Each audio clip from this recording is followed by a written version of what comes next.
Good evening Luzon, Visayas, Mindanao, Metro at Mega Manila. Oras na muna natin sa buong kapuluan. It's already 11:28 p.m. At kasama niyo po ang titindig sa mga pinaglalaban ninyo. DJ Titan Jalo. At kasama mo rin ang Basa Princess DJ Rocky Terra. And welcome to the program Top Secrets, kung saan pwede ka makapagbahagi ng iyong pinakatatagong sikreto. Ito po ang programang hindi ka huhusgahan. Bagkos si kay pakikinggan. Ang programa sa radyo na nagpo-promote ng Will Listen. And we don't judge culture. At sa pagkakataong ito, meron na po tayong top secret sharer sa kabilang linya. I-welcome na natin siya. Magandang gabi, ma'am. Hello po, good evening. Good evening po. Hi DJ Jello and DJ Rocky. Ano pong pwede naming itawag sa iyo, ma'am? Just call me Yana. Yana! Ilang taon ka na, Yana? I'm nearly 30s. Nearly 30s. 30s. Okay, isang lupalop ka naman galing, Yana. I'm somewhere in the Middle East right now. Pero Somewhere. I'm from Rizal. Somewhere in the Middle East, but she's from Rizal. Yes. Okay. Gamitin na lang natin somewhere from the Middle East right now. Mas maganda yun. Yeah. Okay. Okay. Kasi, Mas okay yun. oo, kasi sa kalagitnaan ng mga nangyayari sa Middle East, nandiyan ka pa din, diba? Tumitindig ka pa rin. Totoo, strong. Diba? Kahit ganong yug-yug, kumakapit pa din. Oh. Mahilig ka mayugyog? Ay, nayuyug-yug yung bahay pag may missile. Nayuyog yung bahay. Di, tsaka napuputokan ka. I mean, may putok. Ay, hindi. Sa ere lang po. Sa ere lang. Sa ere lang yung may putok. Oo. In the bag. In the bag. Oo, naririnig The bag kasi next yun. to the court. Ay? Ano po Sorry. yun, ma'am? No, sorry. Yung bata kasi nagtanong. Wow. May bata ka. Ano oras na ba kasi dyan, ma'am? Ano po? 6:30 AM? PM po. PM. Okay. Okay, sige, ma'am. Opo. Ma'am Yana, 30, somewhere in the Middle East. Ano ang top secret mo? Ang top secret ko po ay sa dami kong nireto, ako pa rin ang gusto. Sa dami mong nireto, ikaw pa rin ang gusto. Tama ba kami ng pagkakarinig? Yes po. Kwentuhan mo naman kami, oh. Kasi ganito po 'yon. Last 2023, meron po akong kuya po siya ng schoolmate, ng classmate ko actually. Pareho po kaming single that time. So, ako po medyo, actually masungit po talaga ako, may pagkamaldita, and then sinner sa mga text messages sa Messenger. Etong pwede po ba magbigay ng name? Magbigay na ba ako ng name? We can call him ano ba?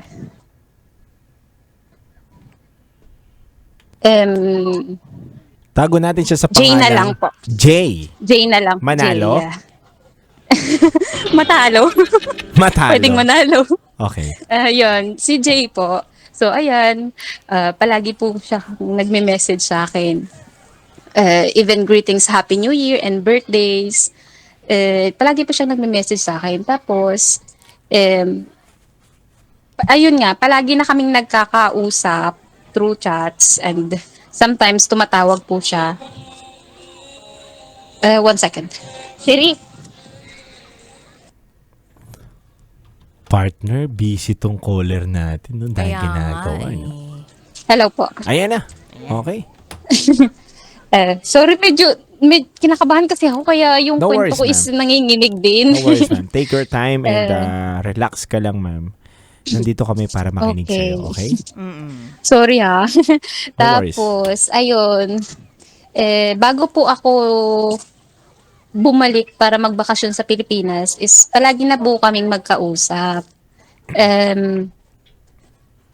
Meron din po na, one time New Year, tumawag siya sa akin para i-greet niya daw ako ng Happy New Year. Sabi ko, sorry, hindi ko nasagot kasi working time pa dito. Tapos diyan, 7 p.m. dito and then 12 a.m. na dyan. So, salubong na ng New Year's. Tumawag siya sa akin, pero I miss his calls. And then, kinabukasan, message ko siya, sabi ko, sorry, nasa work kasi ako, kaya hindi ko na-answer yung call mo. Tapos, sabi niya, okay lang daw. Tapos, ayun, fast forward na, umuwi ako ng Pilipinas, pero palagi pa rin siya nagme-message sa akin, kinukulit niya ako. That time is 2024, umuwi ako ng Pilipinas, nagme-message pa rin siya sa akin. Gustong-gusto niya ako makita. Kahit magkalapit lang kami actually. Nasa iisang barangay lang kami nakatira. Sabi niya, pwede ba tayong magkita? Pero hindi ko siya pinapansin. Pinapansin ko siya pero sinasabi ko sa kanya, busy ako, may mga dapat akong gagawin sa bahay. Pero araw-araw, gusto niya akong sinasabi niya sa akin na ganon. Tapos, dumating yung Valentine's. Sabi niya, baka Pares naman sila pwede single. tayong magkita. Para sila single. Sabi ko, hindi ko sure Para kasi, sila single. yeah, sure. Kasi kikitain ko yung mga high school teacher ko.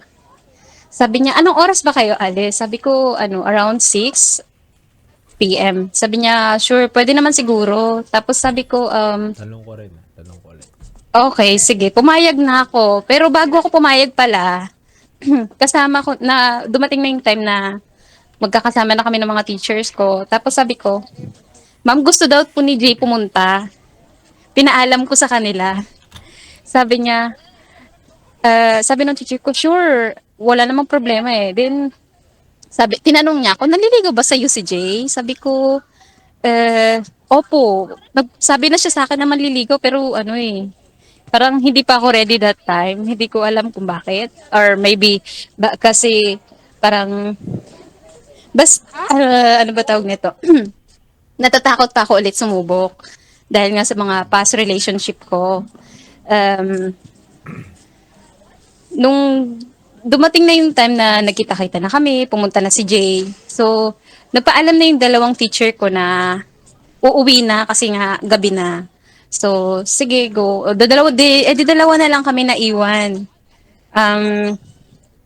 Kwentuhan lang kami, tapos hindi na ako nagpaabot ng gabi. So, umuwi na, nagpahatid na lang ako sa kanya. Ayun, sa kwentuhan pala namin, ayun, sabi ko sa kanya, sabi niya baka pwede na akong manligaw sa'yo kasi matagal naman na ako nagpapaalam.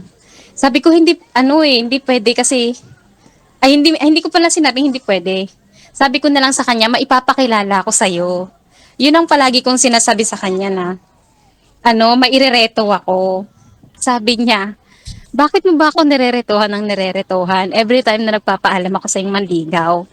Tapos sabi ko, hindi, malay mo naman kasi mas magustuhan mo sila kasi marami akong kaibigan. So, sabi niya, ayun nga, may pinakilala ako sa kanya muna bago kami magkita. Thank you so much. You're welcome. Bago kami magkita, pero hindi yun natulo, hindi sila nagkausap ng kasi nga ayaw nung kaibigan ko. So sa akin talaga siya bumabalik. Palagi niya akong tinatanong, bakit mo ba ako nirereto sa iba? Ikaw nga ang gusto ko. So sabi ko, hindi ko kasi sure kung pwede tayo. Kasi nga, yung brother niya po kasi is ex ko nung high school ko. Tapos, sabi niya, okay lang naman. Sabi niya, okay lang naman, wala. Pas naman na yun. Sabi ko, nakakahiya, kasi nga, malalaman ng kapatid mo na, na may, halimbawa na magkaroon tayo ng relasyon, tapos palagi magkikita, parang ang awkward po. Na-awkwardan ka sa Tapos, ganong klaseng idea. Parang ganun po. Okay.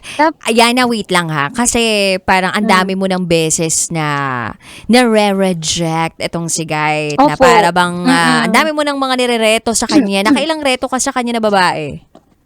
Mga po, tatlo po siguro or apat. 3 or 4. Pwede mo bang i-describe Opo. sa amin kung anong itsura nitong lalaking to? Kasi bakit Ano? hindi mo siya mabigyan ng pagkakataon? Ano po siya, hawig po siya ni Sir Gavin, yung vlogger. Hawig ni Sir Gavin. Opo. Gavin. Gavin, yung Javin o vlogger. Gavin? Gavin. Gavin, Sir Gavin. Gavin. Yung, Vlogger. opo, yung boyfriend Oo. po ni Ma'am Elma. Yung Oo, vlogger. napapanood ko yun yung nakakatawa. Yung Opo, namamrank, opo, siya po. ganun. Tapos kung Oo, ano-ano mga siya yung kalokohan yung prankster. ginagawa. Oo, Opo. nakakatawa yun eh. Okay, so kamukha siya May tsura nun. naman siya, oo. May Okay. tsura naman siya. Oh, syempre. Tapos, Tapos, naman si Sir Gavin. yung height niya, kumusta? Mga ano po, 5'7". 5'7". Eh, yung personality niya? Like, Yung nakakatawa ba personality siya? O talagang parang pabulong-bulong lang siya sa'yo? Padikit-dikit lang? O may sense of humor? May sense of humor din naman siya. Medyo nakakatuwa din naman siya kahit papano. Kahit papano. Kahit papano. Mm-mm. Pero ano talaga, yung ganong klaseng itsurahan, hindi mo masyadong tipo. Actually, DJ Rocky, nung high school po ako, tapos college siya noon. Ano po siya, crush ko po siya nung high school ako. Mhm. Mm-mm. So, Pero, anong balakid ano, dun sa isip mo na hindi mo talaga siya ma-entertain? Kasi hindi naman porke nagpaligaw ka, ibig sabihin, sasagutin mo na eh. Ibig sabihin lang, yun, binibigyan mo lang siya ng pagkakataon, di Para ba? makilala. Para makilala mo at para makilala ka rin Opo. niya. Opo. Tas, hindi ko pa, nung time na yon hindi ko pa kasi talaga sure kung kung kaya ko na ba ulit pumasok sa isang relasyon. Tapos, kapatid pa ng ex ko. Kaya medyo nag-aalangan po ako nung time na yon. Okay, meron akong tanong. Sige po. Kunwari lang si Titangelo, yung biglang lumapit sa'yo. Tapos sabi niya, uy, baka pwede naman kitang ligawan. Oo ka o hindi? DJ Jello? Oo. Yes, of course.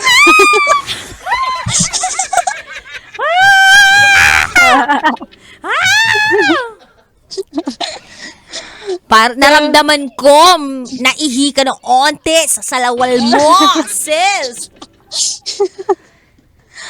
So, meron din talaga, aminin mo nga sa amin, meron din talagang factor yung looks and yung background ng tao.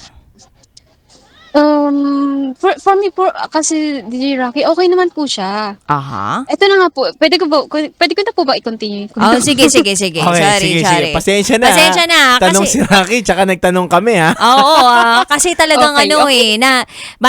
naku-curious kami kung ano ba tong saan ba patungo tong storya Kwento, na to oo. eh. Oo. Yun na, okay, we're back to story. Okay.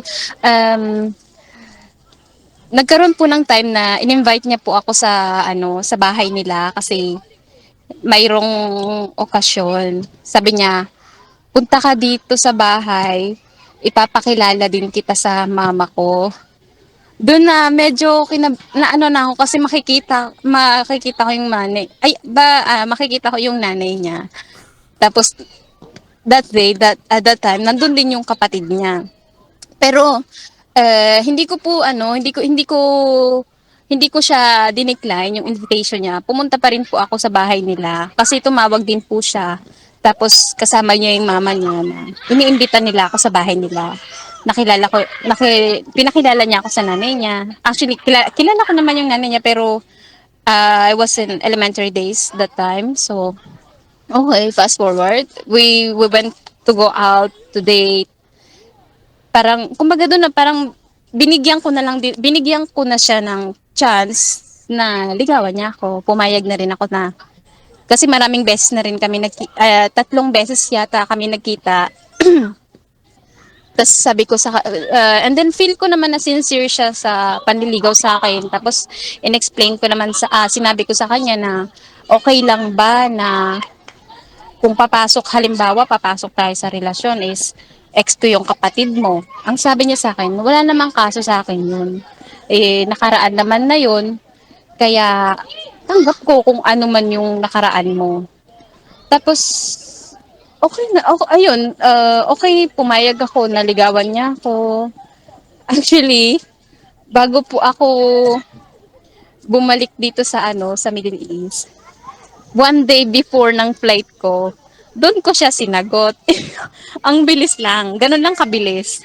Since matagal na po kami nag-uusap, matagal ko na siyang kilala ko na siya ng uh, simula nung high school ako. So, sige, bibigyan kita ng chance na magkaroon tayo ng ng maging tayo.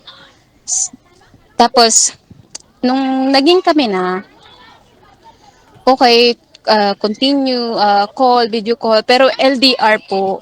Yung medyo takot din kasi ako pag LDR. Kasi nga, alam niyo na po yung ibang issue na may mga third parties, ganyan. Pero hanggang ngayon po, ano, tuloy-tuloy naman yung yung relationship namin without third parties. Pero nagkaroon lang po kami ng ng problema nung one medyo magulo yata yung story ko, sorry. Nung one day, lasing po siya, nag-inom siya doon sa kanila. Um, Naririnig siya ng kapatid niya na na sinasabi niya na pakakasalan niya si Yana, ganyan.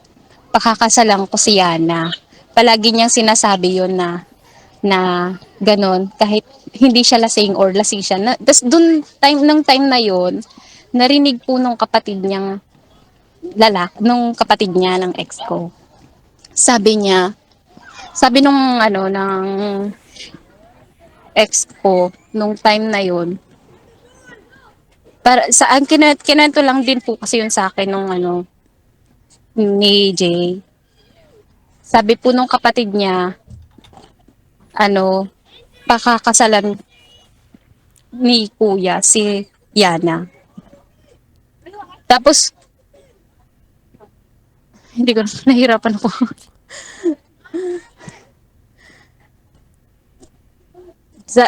Kaso lang, natatakot daw tong kapatid na baka daw lokohin ko yung kapatid niya, Mhm. yung kuya niya. Natatakot siya. Kasi nagkaroon po kasi kami ng may, kaya parang big deal, I mean, sorry. Kaya po parang Ma'am big deal Yana, teka kay lang, diretsuhin na muna natin, alamin natin. Ano ba yung nangyari sa inyo na hindi mo masabi? May nangyari sa inyo, ng, literal? ng ex ko po. Oo, may nangyari sa Opo. inyo. Tapos may Yes nangyari po, rin sa inyo ng kapatid niya. wala pang nangyayari sa amin ng kuya Okay, niya. so yung pinoproteksyonan mo Hanggang ngayon, dito, wala pa. yung, Yun nga po, yun nga yung, so, yun nga yung inaano niya na, baka daw lokohin ko yung kapatid niya, kasi nga, may issue po yung, may nangyari kasi sa amin nung ex ko, dati, nang hindi na kami noon, hindi na kami nung ex ko, meron akong karelasyon that time, hindi na kami, pero may nangyari gets. sa amin. Okay, gets. Gets po ba? Sorry, medyo So ganito, kinakabahan pa rin kasi ako. ulitin ko. Break na kayo ng Opo. ex mo, Mhm. pero may nangyari Opo. sa'yo, sa inyo. Opo, may nangyari po sa So, amin sabi while ng I'm in ex a mo, relationship to the other man. Yes, sabi ng ex mo, Mm-mm. baka naman yung kapatid ko lokohin mo dahil nagawa mo Opo. nga sa akin na Opo, nagkaroon ganun tayo po. ng relasyon or may nangyari sa atin na meron Tapos kang mangyari ulit boyfriend. sa... Mm-mm. Diba? Opo, Tapos baka opo. mangyari ulit sa kapatid ko. Okay, gets. Opo. So ma'am, anong nangyari sa inyo nito ng kapatid ng ex mo? Ayun, kinat po kasi ako nung ex ko. Kinabukasan, sabi niya sa akin, Yana, magpapakasal na kayo ni kuya. Sabi ko, oo naman, bakit ayaw mo ba? Tapos, sabi niya, hindi naman sa ayaw. Mm. Narinig ko kasi yun, napapakasalan ka ni kuya. Pero, natatakot ako na baka mangyari sa kanya yung, yung ganun nga na baka daw lokohin ko yung kuya niya. Mhm. Tapos sabi ko, hindi ko lulukohin yung kuya mo. Tsaka, sincere naman ako sa kanya at saka totoo talaga na mahal ko talaga si Jay.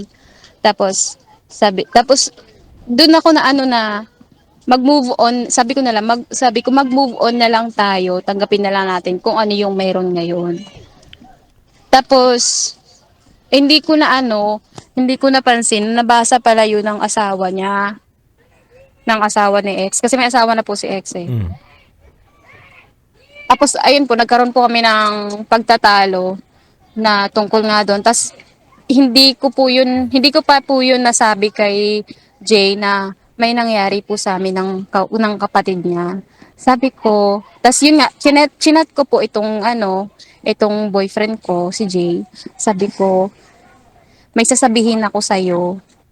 Kasi nung time na yun, dun ko pa lang naalala na, may nangyari pala sa amin ng kapatid nito, hindi ko nasabi sa kanya.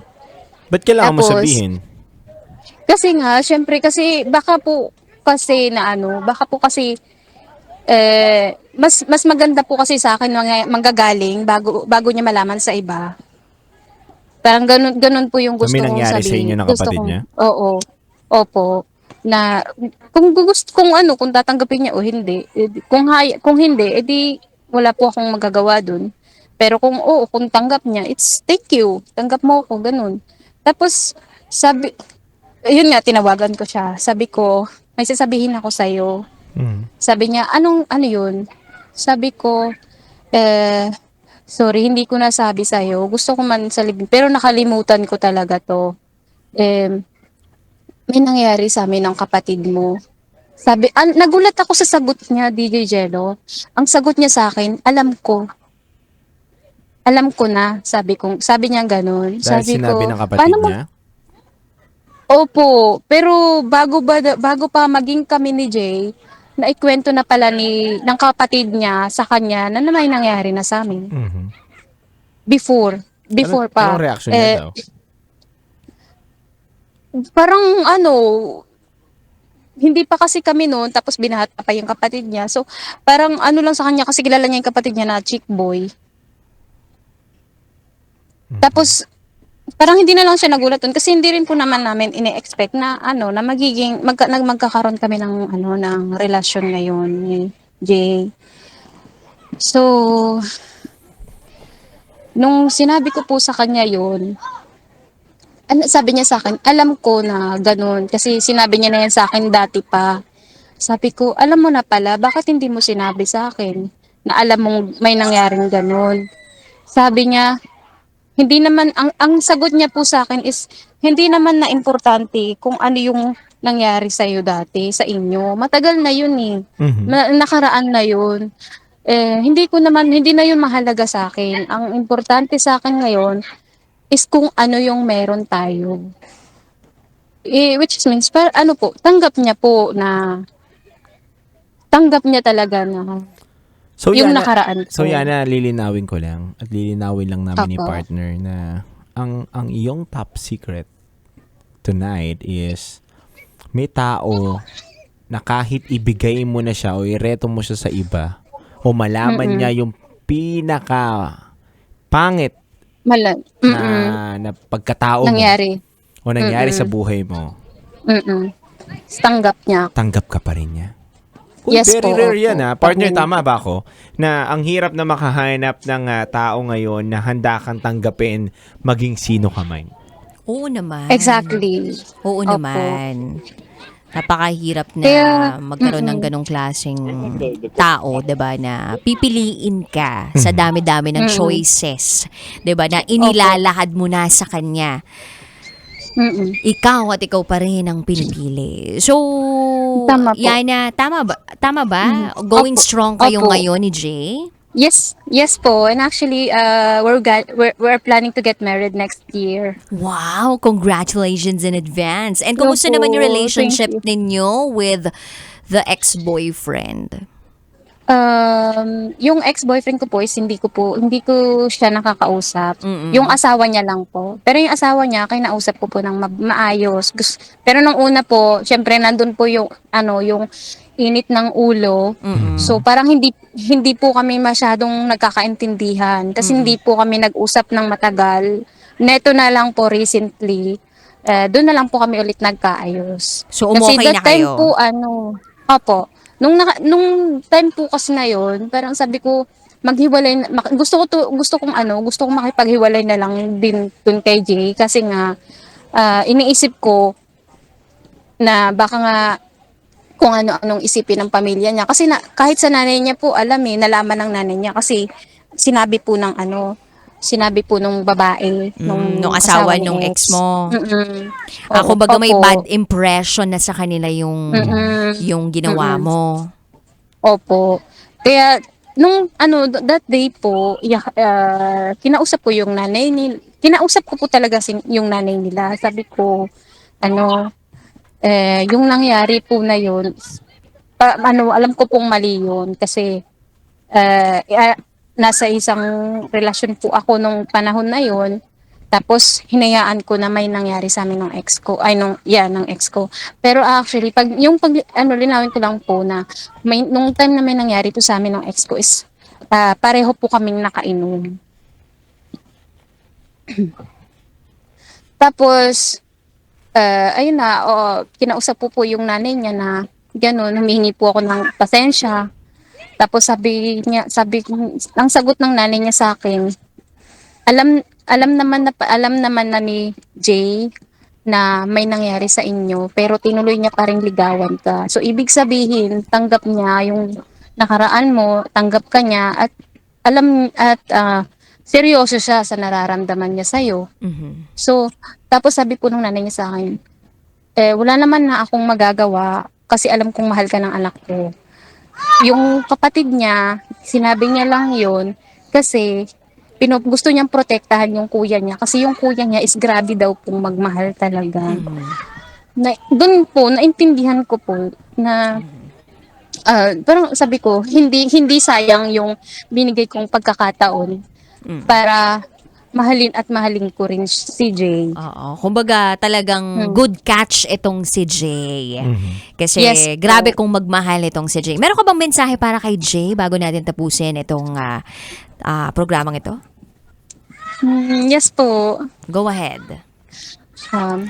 Hi Jay, hi Daddy. Kung makikinig at mapapakinggan mo man to, na-share ko yung story natin kung paano tayo nagsimula. Huwag kang mag-alala kasi mahal na mahal kita. And then hindi ko hayaan na mangyari sa atin yung mga nakaraan ko na kinakalimutan ko. Sana palagi ka mag-iingat. May papangako ko sa'yo na habang buhay tayong magsasama, mahal na mahal kita. Yan lang po. Yay! Sana all, no? Oo, mapapasaya all ka talaga, no? Kahit nandun yung mga pangamba, talagang pinatay ng pagmamahal ang pangamba. Kahit nandun yung takot, pinatay ng pagmamahal ang takot. Sabi nga, Exactly. love knows no fears. Kala ko love knows no Yes. boundaries. Ganun ba? Love encompasses everything. Yes. All the fears, all the worries, yun ay kayang lamunin ng totoong Lamunin ng pagmamahal. Mamahal, yeah. Pagmamahal. Ayan. So, may gusto ka ba bang sabihin yan? Para kay nanay na lang. Nanay, I know you're not around here anymore, pero katulad po ng pinangako ko sa'yo, ako na po yung mag-aalaga sa anak mo, katulad ng pag-aalaga mo sa kanya. At mamahalin ko po siya ng katulad, alam kong hindi ko kayang tumbasan yung pagmamahal na binigay mo para sa anak mo, pero mamahalin ko po siya ng totoo. Yun lang po. Grabe, no? Ang sarap namang makarinig ng ganong klaseng mensahe para sa biyanan, no? Kasi hindi lahat, diba? Galit sa biyanan eh. Oo. Kumbaga may iba, yung Pero- future mother-in-law nila, hindi mom-in-law, kundi monster-in-law. Yeah. Nonsense in love. Yun nga lang po, yun nga lang po, malungkot nga lang din po kasi hindi niya na masasaksihan yung yung kasal namin ni Jay. Kailan kasal nyo? By ano po, sa March po. March. Yes po. Saan sa Baka Manila? naman, DJ Jello, ikaw na yung mag-DJ doon. Sa Manila, sa Manila. Rizal lang po, Rizal. Hindi, baka magbago isip mo pag ginawa mong DJ si DJ Jello dun eh. Baka mamaya iba yung pakasalan mo. Baka sa'yo ko Baka kailangan mo ng host. No? Rocky Ayun. Rocky Tera. Baka naman, Tapos DJ DJ Jello. Rocky. Oh, bibigyan ka namin ng ano. Total, naging caller natin siya. Ano Bigyan ba natin to? discount. Free? Discount! Ay, kala ko free. Hindi, alam mo normally naman dude, hindi naman tayo talaga nagpapabayad eh. Oo. Pero, naniningil tayo ng transpo. Naniningil. Hindi, transpo lang. Why not? Oo, transpo allowance, diba? Oh. Depende kung saan lugar. Sa ba lugar ng venue nyo? Sa ano po, baka kasi makilala ako pag sinabi ko yung... Saan Hindi, nga? sige, ano na Sa lang. ano lang po, may space po kasi doon sa harap ng bahay namin. Kaya doon lang din po namin, Hindi, south, north, idadaos. east, west. North, south. Sabi mo na kanina Nalito pa, eh. nalito Ano pa. po kasi yun, wait lang. Boundary po siya ng, ng Commonwealth and, boundary siya ng QC and Bulacan. Novaliches, ganon. North, Hindi. diba? North. North. yan, North siya sa ano po, sabihin ko na nga. Saan? Sa Rodriguez. Hindi rin namin alam. Hindi kami madalas kasi sa ganyan lugar eh. Pero okay lang, kaya naming i-navigate yan. PM mo lang kami kung kailan talaga, tapos ibablock namin. Sure. Lalo Block ka lang. namin. Okay. Ibablock namin if the price is right. Charot! With charot! But anyway, we are so happy for you, Yana. And bibihira yung mga tao na talagang tumatawag sa programa natin na masaya lang sila at gusto nilang Oo, ibahagi yung kanilang kilig na nadarama, 'di ba, para sa isang taong nagmamahal sa kanila at binamahal nila. So thank you so Opo. much once again, Yana, for calling this show. Thank you po. Thank you for listening kahit medyo magulo yung story ko. And then, palagi po kayo mag-iingat. God Thank you. bless you po. Thank you, Yana. God bless. God bless, Yana. God bless po. Ayun, no. Abangan natin yung invitation ni Yana. Tingnan natin kung magkano o-offer sa atin, partner. Oo, actually, alam mo, eto mga kabisyo, may isa akong pangarap na gusto kong matupad ngayong taon na to. Ayan. Magkaroon kami ng hosting gig Ayan. ni Titan Jello na magkasama talaga Mm. kami. Kasi normally, mag-isa lang si Titan Jello kukunin. Mag-isa si Tapos mag-isa lang partner. ako. So, hindi pa kami talaga nagkakaroon ng hosting gig together na paid na paid. Kasi meron tayong mga hosting gig, yung pagmamahal, gano'n. Diba? Pero yung talagang paid kami, yun yung nilook forward din namin. Kaya sa may mga kumpanya po dyan, wag po kayong mahihiya na kontakin po kami kung gusto nyo po na mapasaya po yung event ninyo. Kung gusto nyo gumulo, pwede din kami. Kung gusto mong mag-iyakan kayo, pwede din kami dyan. Lahat ng klase ng event, pwede nyo po kaming kuhain. Ayun daw, sabi rate daw, tapos aabot ba kayo ng Palawan? Actually, nagpaplano kami, di ba? Ng Bacolod. Oo, pero ganito. So kung Palawan, sagot nyo syempre yung airfare Yan. namin, accommodation. Tapos pwede nyo kaming kunin sa napaka affordable na halaga na hindi na namin talaga, kumbaga, sagot nyo lang yung experience namin doon, pero babayaran nyo kami doon sa hosting rate namin na talagang dito sa Manila. Tama. Oo. Yung saktuhan lang. Oo. Nako, napag-uusapan ng lahat ng bagay. Parang katulad ng nangyari, 'di ba, dito kay Yana. Hindi tumigil sa pag-uusap or hindi tumigil sa pagkipag-communicate si Jay kay Yana, kaya nakuha niya din. Itong si Yana, yung loob ni Yana, no? At hindi naging alintana gumagana din kay Jay yung nakaraan nito ni Yana. And normally talaga, dude, yung fears natin, yung worries natin sa buhay, yun yung magdidistract sa atin para makamit talaga natin yung, or malasap natin yung tunay na saya sa buhay. Kaya wag ninyong pamayanihin sa buhay ninyo yung mga takot and yung pangamba. Kasi dude, okay, sige, valid na nandyan yan. Pero kapag habang buhay mong pinanghawakan yan, hindi mo talaga tunay na malalasap ang kaligayahan sa buhay. Tama. I agree. So yun, never let fear boom. Saka kung mahal mo ipaglaban mo, yun lang Oo. naman, napakasimple, di ba? Kung mahal mo ipaglaban mo, kung tingin mo talagang siya yung tamang tao para sa'yo, Oo. piliin mo siya. Yun lang Totoo. naman. Oo. Never let fear take away your happiness. Yan, ang galing. Never let fear dictate your life. Ang galing mo talaga. Oo. Never let fear steal your peace. Yan. Ayan. So, i-manifest natin ang klase ng relasyon na masarap. Hindi lang sa kama, kundi araw-arawin pa. Ayan. Yun talaga yun. Kaya mga kabisyo, maraming salamat po sa inyo sa lahat po na tumutok ngayon sa aming programa. Oras na muna natin sa buong kabuluhan is already 12:04 a.m. Kasama niyo po ang titindig sa mga pinaglalaban ninyo, DJ Titangelo. At kasama niyo rin po ang inyong Basa Princess, DJ Rakitera. At kayo nakatutok sa 90.7 Love Radio. Kailangan pa bang i-memorize yan? Basic. Handog po naming awitin sa inyo is a beautiful song by Ray Valera. Nandito. Maging sino ka man. Metro's #1 Love Radio. Basic!